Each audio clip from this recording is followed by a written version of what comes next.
But when we talk about leaders who are active looking for challenges and bringing that to the team, something that the team doesn't know how to solve it. Some people like, well, new stuff that they are have an idea, let's try it out.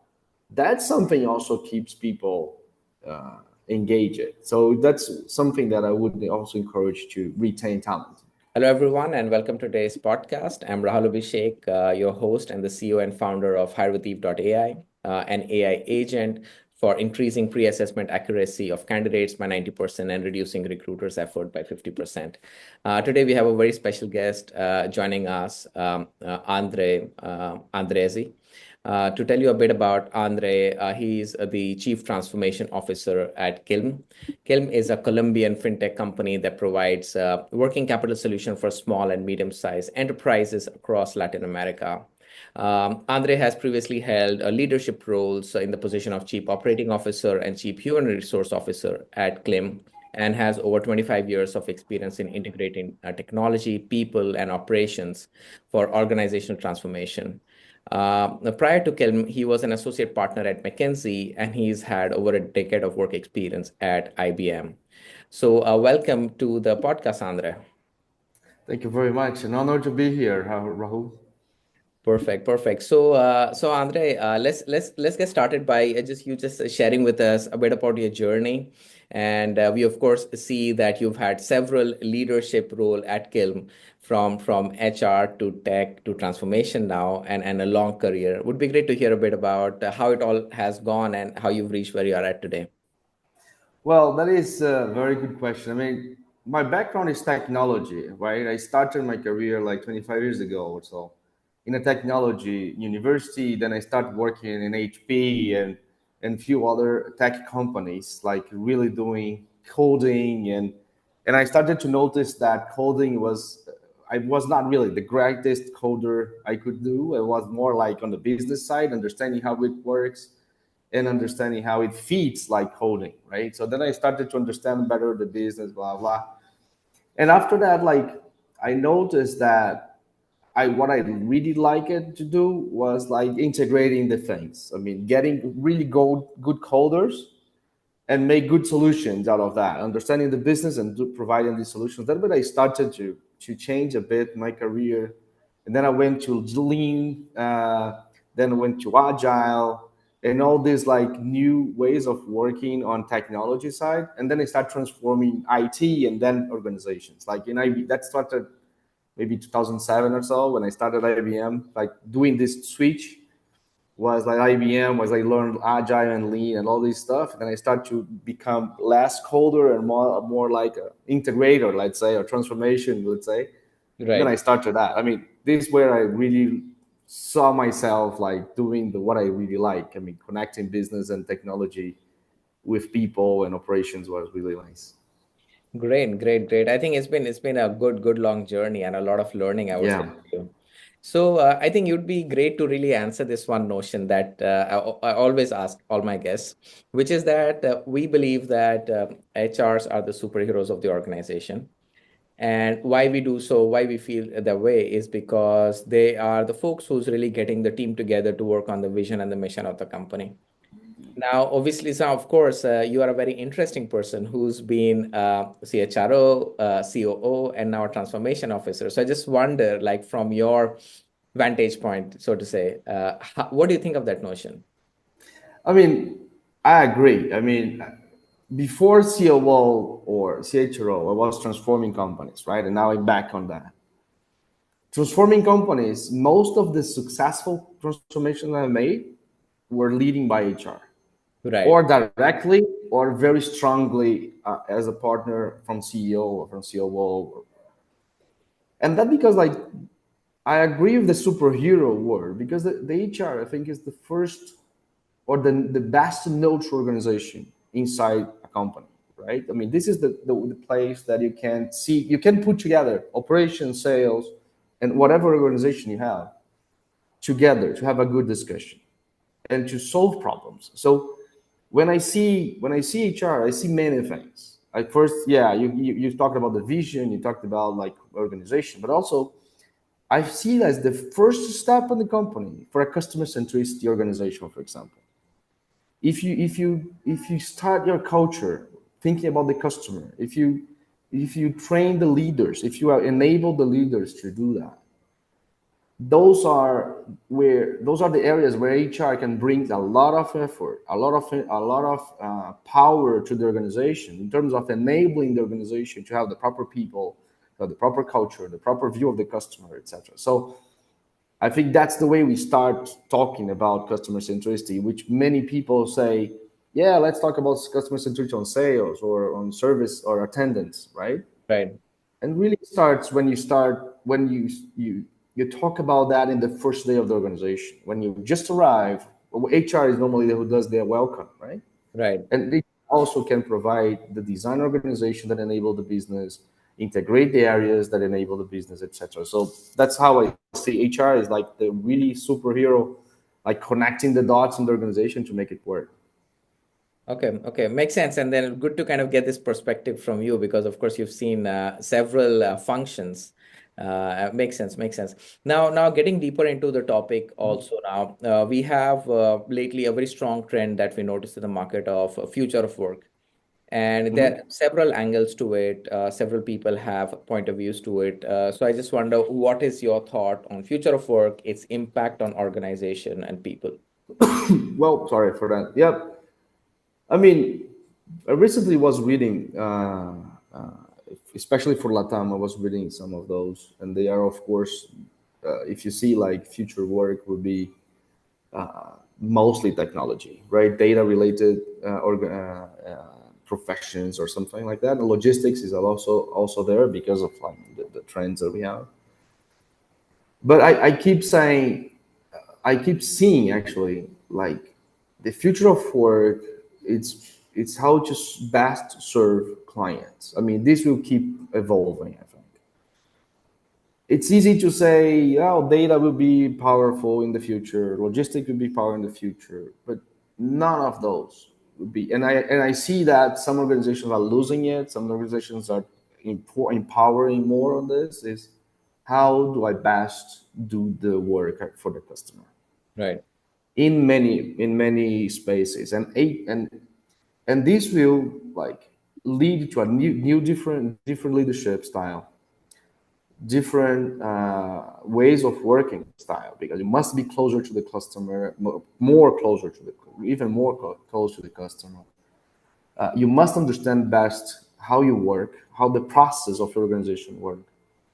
So those are the things that I don't see in any place. I just see like professions, I see technology, AI is everywhere, but they're not connecting the dots in terms of how the whole organization embrace all this to make it better. So sometimes I see organizations looking for how do I operate better or how do sales better, but they're not like, how do I really improve the whole thing so it can do that. So that's, I think it's evolving to that. And I think I see that, I don't know, 10 years or so, this will be way different than today. I mean, that would be amazing. Right. Shorter the time than that. Yeah.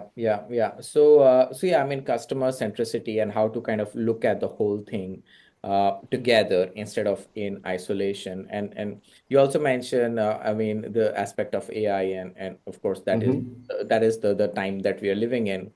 So talking specifically on the domain of HR and looking at it from an AI point of view, how have you seen the function evolve and kind of adapting to the new tech that is available?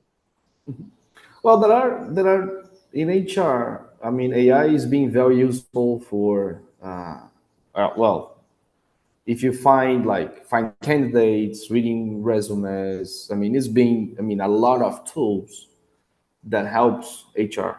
Definitely, that are actually emerging a lot of solutions for that, right? I was actually, I think a year ago, I was in a training, and part of the members of the class were talking about developing this kind of solution. Well, AI training. So they were like working on that. That's why they entered the training. So they were like the industry of HR and recruiting, SaaS and is like emerging very strongly. This is the operation side of that. Something that I still, actually I'm working on that, is like how do we how do HR plays a role where they use AI to reshape the business, like integrating the view of AI. Again, the holistic view, the systemic view of the processes and the whole organization. Instead of pushing AI everywhere the way you think it, is like where really AI would be important for our organizations to best serve, to best do the business, to best operate, right? And that's where I think it's missing. I mean, I think this is the next step for me, in my opinion, is the next step is how to integrate AI in really the strategy. And we see that happen in digital transformations. We see that happen in RPA, for example, when they start to thinking about this. What was really like the strategy behind that? Not just do digital something, but why you're doing this? Think about the whole business and how digital can integrate the strategy. And HR has a very strategic view. If they sit on the right spot on the organization, to help the organization to stop seeing AI for operations or sales or even HR, but how do we as a company see AI and think about that? And of course, empower the people on learning, on experimenting, and all this stuff that they need to develop the people inside the organizations, and also bring more people to the organizations. Of course. I mean, this really a good point of view and also insightful, I would say, that you have to see from a strategy point of view how AI should be utilized for the company, let's say, to achieve its goal, and not in isolation. Let's do something digital. So if we just Exactly. double click there and kind of go deeper there, how do you think that leadership can actually do it? Because of course, a lot of this technology is disruptive. There are many question marks about what it can do, cannot do, and of course, strategy guides the next 5 year of the company. How do you kind of bring these two things together? Leadership and technology. Leadership strategy, which is generally 1 and 5 years in the future planned, and then the technology of AI. Yeah, I mean, first, I think 5 years. I think nowadays, I think 5 years is too much, right? The companies are more thinking about on how do we survive for 2 years. I think if you have a good view of 2 years, I think it would be amazing. 5 years is, I think it's too much. I mean, it's difficult to, even with the amount of change that happened in 2 years. I mean, there might be a different nerve, right? Yeah. I mean, when we talk about the leadership technology on AI and HR in this strategy, right? It's not. I mean, when we think about the business, if you go back like I don't know 10, well maybe more, but let's say 10 years ago, right? We started talking about agile, or not started, but we were talking about agile in big organizations. Before that, they were just adding agile in small teams here and there, and they understand what happens, and then now they say, oh, well, how the organization should work. But before talk about organization, what we want to do, and that's the organization we need to build, go for it. And that's the same, in my opinion, is that kind of the same exercise. HR should see, it's not happening, but should have a seat on the table to design the strategy together, because they are the ones who knows the best the organization. When we talk about AI, then again we go back to holistic view, because like AI is not something that you come and you implement here and then everything will work. No, we must integrate. There is a lot of complexity in data, in security. Like we have a lot of leakness on this stuff, and people are just doing many. We had already like many cases of people trying to use it and just providing confidential information for the ChatGPT, for example, right? Right. So the design of the strategy, it starts with that reflection. Where should we do this, right? Why should we do this? What really matters for us? So this is a conversation that HR can lead in terms of strategy, not in terms of technology, of course, but in terms of a strategy. Those are the questions that HR can bring. And I see HR as a transformation also. So when HR comes to this table and asks those questions, technology can defend, oh, this is bad, good to use this or that framework or tool or whatever. But all the organizations should be able to answer that and really design a strategy for that. The leadership in that role, that changed a lot. And that's where HR comes and play a very key role, which is enable the leaders to do that. First, like having those kind of conversations. Second is, how do we embrace that in our team? How you leader should work or should behave or should help your team to develop that. So this is where like I see HR enabling leadership in the new way of working, which is like helping the people to experiment, really experimentation, because AI is not known anywhere, right? People say, oh, we know any AI. Who are really running AI is like the big techs. Right. Not really like any other companies like, yeah, we're trying to do this in here and there, but really the leadership goes through something now that is, of course, applying AI to their daily life because of they doing, but also enabling their teams to do this, building this capability. And that's what was HR, was this is where HR is bringing. This is like something that we're doing in Klym also, is like we enable the leaders, even new leaders, to form their teams. I mean, think about your team. What are the skills they have? What are the skills they need? How AI can bring it. But AI, like we are a fintech, so we have already tech on that. We have a lot of machine learning and all this stuff. But when the leaders are coming to this, the idea is don't get only like in your role of sales, but how do you serve the team to make it happen? So this is Right. the role of HR. When we talk about that, that's how we design the organization, really enabling the leadership to do so. Right, right. That makes sense. That makes sense. And then, I mean, right now, of course, we're talking about leadership's HR's contribution to the strategy, having a seat at the table, and then looking at the whole thing from a big picture point of view. Now, if we talk about some of the core kind of processes, people processes, where we are bringing in talent, talent is within our company. They have a certain experience. So you can, of course, talk about it. It doesn't have to be like AI centric, but then how have you seen the whole talent, attracting great talent, and then also retaining great talent kind of shift over the years? What is your point of view on the new way of how things are getting done? That's a very good question. I mean, this, in my perspective, I mean, we have evolved from a crazy hiring where the money was like everywhere to really like hire just enough, which is like I see it now. I mean, now it's very expensive to hire someone. It's very different. It's expensive to keep the business running. It's way different moments.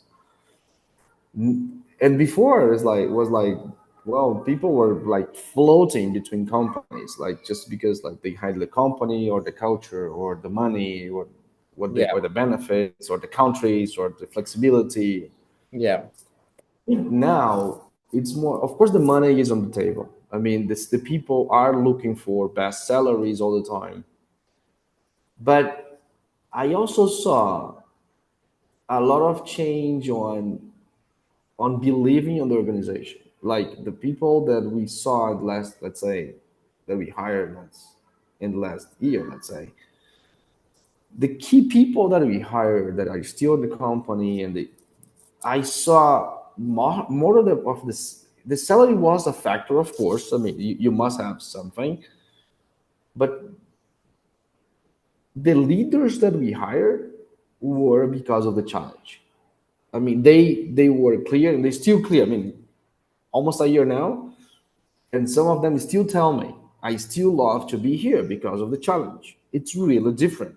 Most of them came from big organizations, not big techs, but big organizations. And they decided to come to Klein because of the environment, but also because of the challenge that they have, right? Some of them say, well, we were hired to come to build something. So they were really happy building something, right? Providing their information, so their knowledge. So the way I see is money is always on the table. So it's a factor, right? Of course, you can save some or you can provide a better salary, but salary doesn't feel for long term. That's what I see. So the trend for me, the way to attract is first, you must have people on the organization that are good. So people can come to talk to good people, Yeah. right? Second is you must have a challenge. You must have a challenge, intellectual challenge. So people will be there for the company because they want to complete that task. I mean, they want to build that stuff. So they want to be part of that. So that's what I see most of the things happening. It's like people are they keep in the company because of the challenge. They are attracted by challenging the challenge and of course a bit of the salary. Right, right. And that is definitely quite like great point, and then I think very directional and very true that the leaders often come because they want to build something or there is a challenge to solve. Money as a factor after a while s- perhaps it doesn't play as big a role as Exactly. people might think, right? Which Exactly. kind of addresses even the aspect of okay retaining people. And I also really like this aspect of that you mentioned that you need to have some good people in the company. So when new people come, they have someone good to talk to. And that really also helps when you're Yeah. having good conversations while working and then why would you go then? There is this trend that we have seen about you kind of very interestingly kind of put it floating between companies. I think that happens a lot, or I don't know, happening a lot. It's just like Yeah. hopping from one company to the next in a year or two, and that is a very different kind of talent. So it's good to kind of look at people and really try to understand what they're really looking for. And let me add something, maybe not least important, like leadership counts a lot. I mean, leadership counts a lot on keep developing the people. Of course, opening challengings, like opening opportunities for work and learning is also a factor. I mean, when you have, I'm not saying the bad leader or the toxic, forget this. Of course, this will kill your people, the people who leave quickly.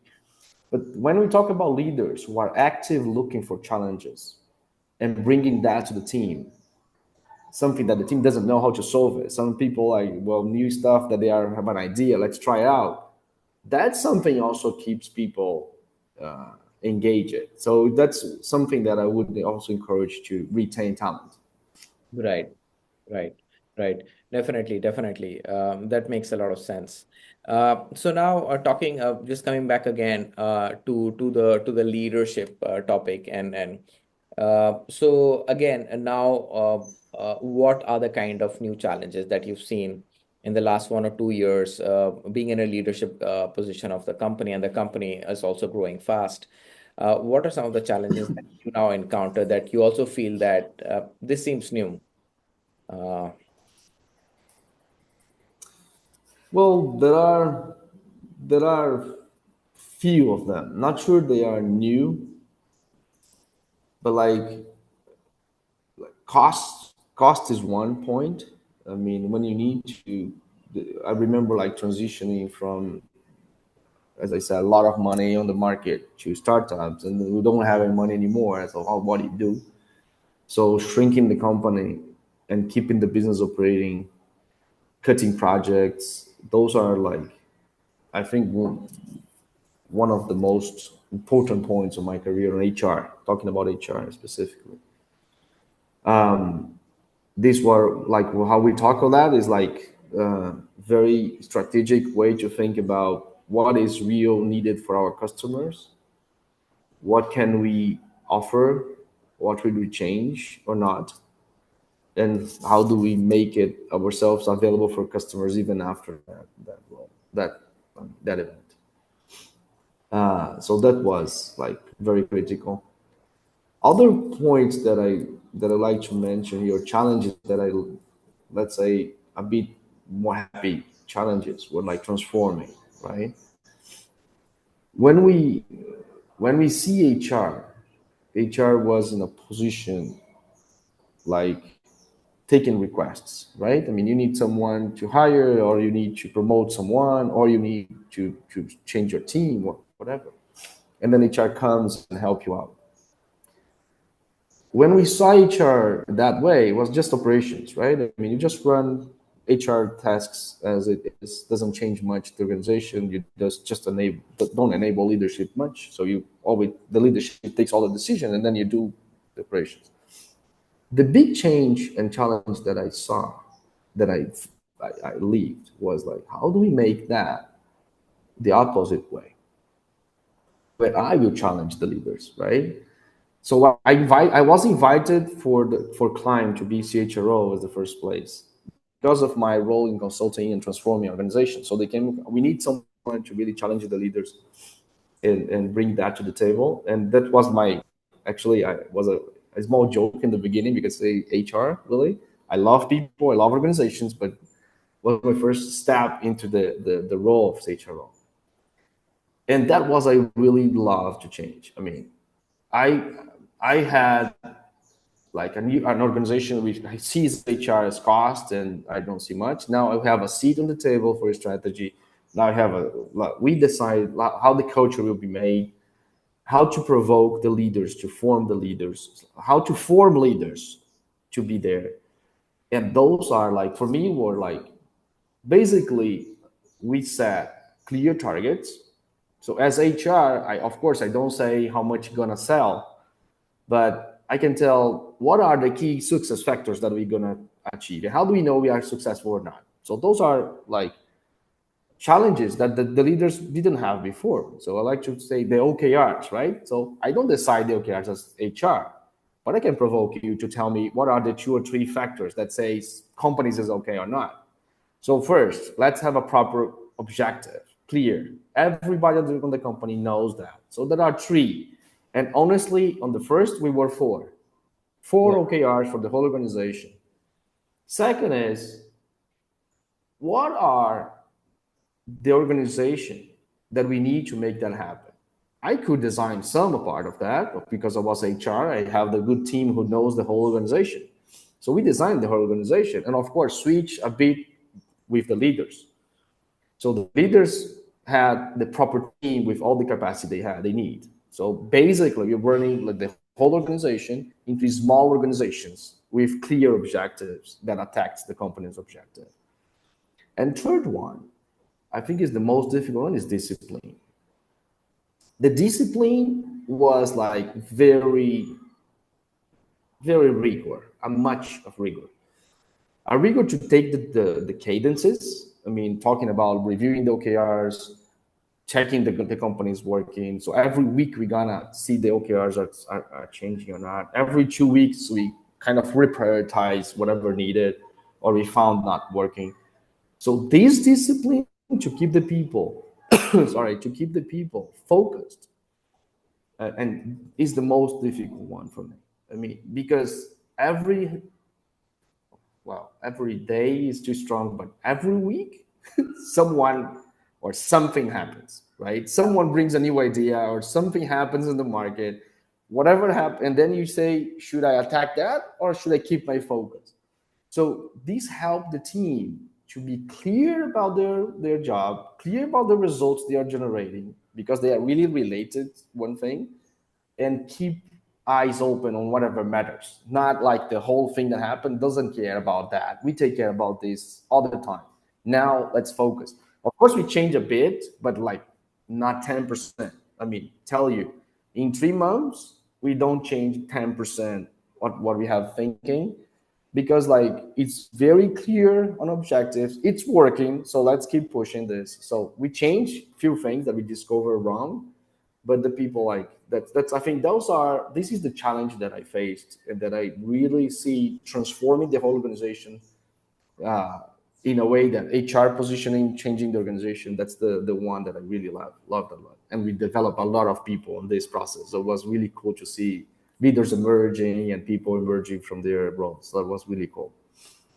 Yeah. I mean, thanks for sharing that. I think that is a very kind of concrete example of how you navigated that whole kind of period, and probably it is still ongoing. And Yeah. and then of course sticking to the OKRs and the goals on a weekly basis when so much is going on in all directions. Supplier, customer, Yeah. market, company, everything. Everything happened. And you know something that we did, like that can help, is like we divided the groups of leaders. So we had a meeting that happened with like directors and of course the investors and something. And that meeting you can bring whatever you want. Doesn't matter. I mean, you bring it. If you have an idea, perfect. Bring to that table. If they decide it's important, we're gonna see when it's important. But never bring this to the second group of leaders, which were like we talk about working group. I mean, these are the people deciding the next day work or something like that. I mean, if we change something on this quarter, that is the group who change that. But if you have a good idea, those are the team that would say, well, let's you can plan, you can think, you can well, whatever you think, it's fine. You can any imagination in that group is fine. In this group, only what we talked, only we decided to focus on. If something changes, comes of course this group talks a lot, but only change when the focus change. So then we really stop doing something and start doing something. That is like must be very clear on the team. So that helps a lot to people not like what's happening. No, they are clear on what's happening. So it's easy to have a conversation about objective results, etc. Yeah, and also the level of leadership. So for which leadership team to go to for what? So I think Exactly. that is also like a good, I would say, method or a framework of because we have to entertain, listen, kind of really reflect and figure out what we should do about the idea, and people also appreciate if there is a hearing ear, and then there is a working group which really need to keep an eye on the sprint or the plan for the month and so on. Exactly. Exactly. So great. I think there's a lot to learn here. Definitely. And So no, Andres, just one comment to help leaders out there is like take care about your position because like when you are a leader, if you decide to have a discipline and you have a side conversation with someone in the organization, do you know what? I have an idea, blah blah blah. These ideas sometimes is taken as an order or something like, oh, we need to work on that. yeah, And people lose focus. So you are a leader, as a leader, must take care about what you say, where you say, and how you say, because people can take, and we got that like few times. Even the owner of the company can, I was thinking about that. Someone started working. yeah. 1 week later, we were in that discussion about what you focus on, how we go. And someone raised, oh, you were also doing this. No. Forget that. It's not on the focus. So take care about that. I think it's important. And if at all the CEO or the owner is involved, so Exactly. you better think what you're talking before you just share it. Yes. Before share with some other leader, just not to keep the team Exactly. I lost. think that's actually a topic of kind of learning. I'll make a note of it for myself because No, it happens. It happens. I mean, no ways. Yeah.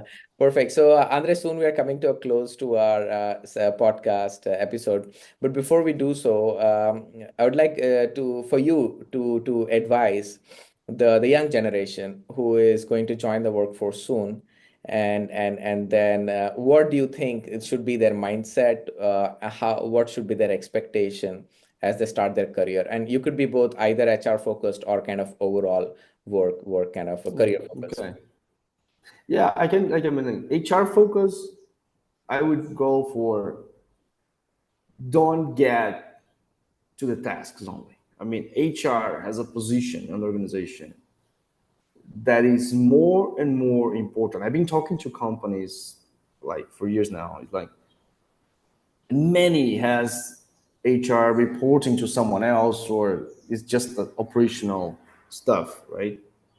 And it's not. I mean, if you come into HR, use HR as the place to change the organization, to make the organization best. I mean, it's the only one neutral enough to get a good conversation between different areas.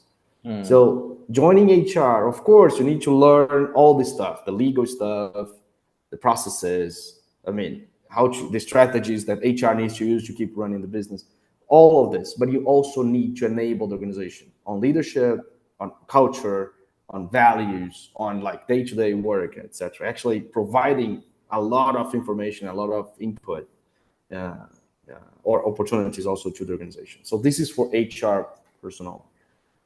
Overall, I mean, if you are joining, I see many young people like struggling on starting. I mean, how much work-life balance, and etc. I mean, at the beginning, I would invite you to not take that as serious.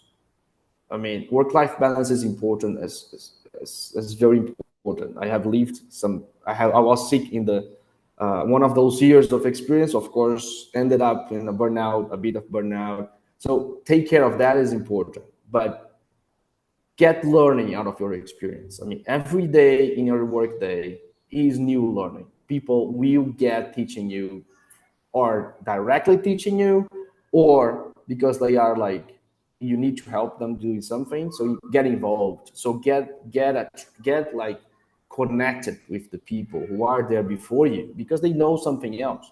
Just try out, just experiment, and get a lot of conversation with those guys. I mean, I remember I still talk to my mentors when I learned lean back there.